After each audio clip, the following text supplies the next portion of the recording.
Hi, so we're going to get back to power influence. This is week 4 of the course. I hope you've been kind of enjoying, kind of learning a little bit about some high yield kind of pearls. I wanted to share some reflections from week 4 of the strategic management and executive leadership program that I'm at Penn State for power influence in business architecture. This week focuses on a deeper layer of influence, and not just where power sits in organizations, but how it actually moves between people. One idea in my learning immediately stood out. People follow those who understand the room.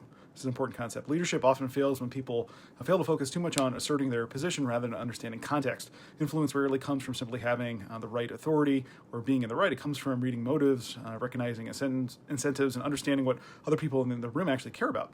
Effective persuasion begins with social awareness, and reading motives matters more than asserting a position. It's a blend between power and authority as well as building influence. So our context often determines what ideas succeed and what fail. The best leaders often understand that the environment is shaped before they even try to shape it. It's the people who are there. And in many ways, leadership begins with a perception before action.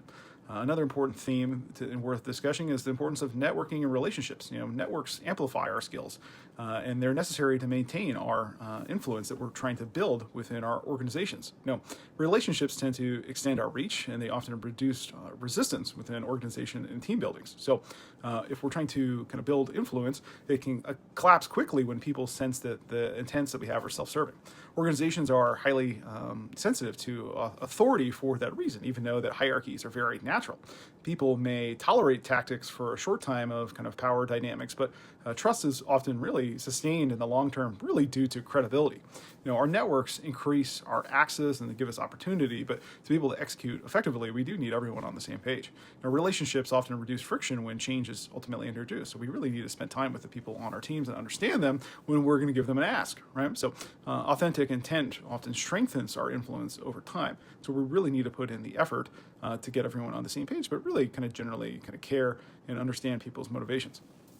Political skill in leadership isn't about manipulation. It's about building relationships that are grounded in authenticity rather than in tactics. Another idea that's really kind of worth going through as we run through this is influence works best when it doesn't really look like influence. Most effective leaders rarely appear forceful. Their influence feels natural because it's built on their credibility, it's built on awareness, and it's built on trust.